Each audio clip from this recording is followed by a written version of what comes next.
Shemai everyone, it's JonnyVR here with another Time Lord Victorious review, and today I'm going to be reviewing Monstrous Beauty number 2, which is the second contribution of Doctor Who magazine. It's found in issue number 557, and it's the second installment in the comic strip featuring the 9th Doctor and Rose. But before we get started, I just want to say a huge thanks to Shaq who got me a new microphone, which means I can record my voice a lot more clearly, so my videos from now on will be a much better quality, which I'm extremely excited about. So thanks again Shaq, I'll be putting it to good use for all the future Doctor Who videos, as well as our Road to PS5 series and our podcast.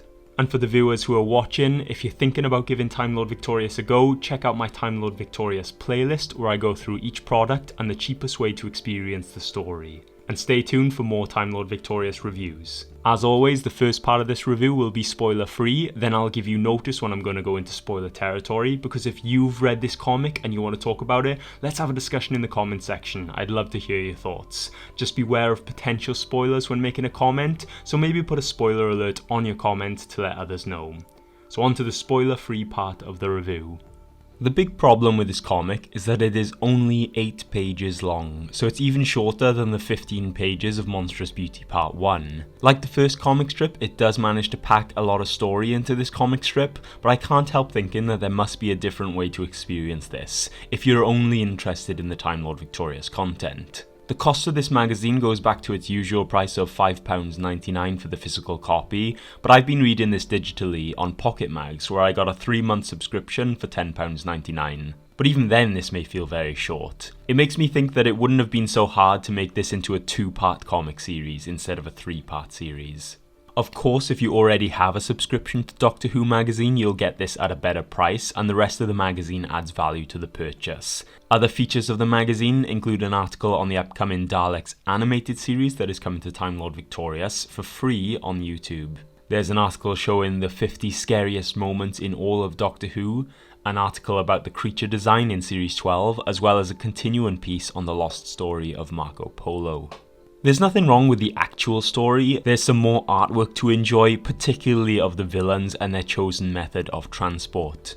The overall story is built up as this comic adds more depth and context to the first part. Certain reasons and motives were clearly concealed in the first part, so the full story begins to become clearer. Usually in comics there are sometimes asterisks that reference other comics. One appears here to reference another comic, but that comic is unrelated to Time Lord Victorious, so I just thought it was interesting a reference like this showed up in this strip. The Doctor gets some good development with one of the other characters in particular, and they get most of the time in this comic. The 8-page comic does have shocks and an epic cliffhanger to match the first, which means the next issue is a necessity to get a complete story. All in all, this short comic strip tries to do everything it can to justify its 8 pages, but it's a tricky one for sure because it doesn't have a beginning or an end. If you're getting this purchase only for the Time Lord Victorious content, I would recommend not paying the full price and try to read digitally for cheaper. If you're an avid reader or subscriber of Doctor Who magazine, you have nothing to worry about, so enjoy. In addition, Panini Comics sometimes publish compilations of only the comic strips in Doctor Who magazine, in their own book. Although this is an unconfirmed release for this Time Lord Victorious series, if it did happen, it may be better to wait for that, where you make one purchase for the complete comic story. But for now, the comic strip is published across 3 issues of Doctor Who magazine, which makes it one of the more expensive installments for a substantial amount of content less. I'm now going to move into spoiler territory, so here is your spoiler warning. The artwork for the vampire coffin ship is awesome. It looks like some strange inverted vampire castle in space, and it's very cool to see. On the coffin ship, we find out why the vampires are actually there. They need to mine for the Thorosite to power their ships.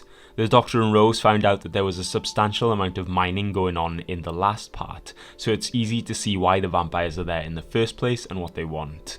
The Doctor gets some good exchanges with Androcan, one of the Gallifreyans. He was often ridiculed by Rassilon, but he manages to figure out who the Doctor is and where he's from, showing just how smart he really is. Unfortunately, it doesn't look like he survived the comic strip, but there is almost no time to mourn because of the cliffhanger. Right at the end, we see that Rose has become a vampire, which is a huge cliffhanger. This is Rose's only appearance in this comic, so it seems like the entire focus was on the Doctor this time. That being said, I am interested to find out what happens next. It's just a shame that this is among the contributions that cost a lot of money for quite a bit less content. So there we are, that's my review of Monstrous Beauty number 2. Let me know what you thought of this installment of Time Lord Victorious. Feel free to post comments about the story, but beware there may be potential spoilers there, so perhaps put a spoiler warning on your comment if you're going to talk about the actual story. Stay tuned for more Time Lord Victorious reviews, and if you haven't already, check out my Time Lord Victorious playlist where I go through each of the products and the cheapest way to experience the story.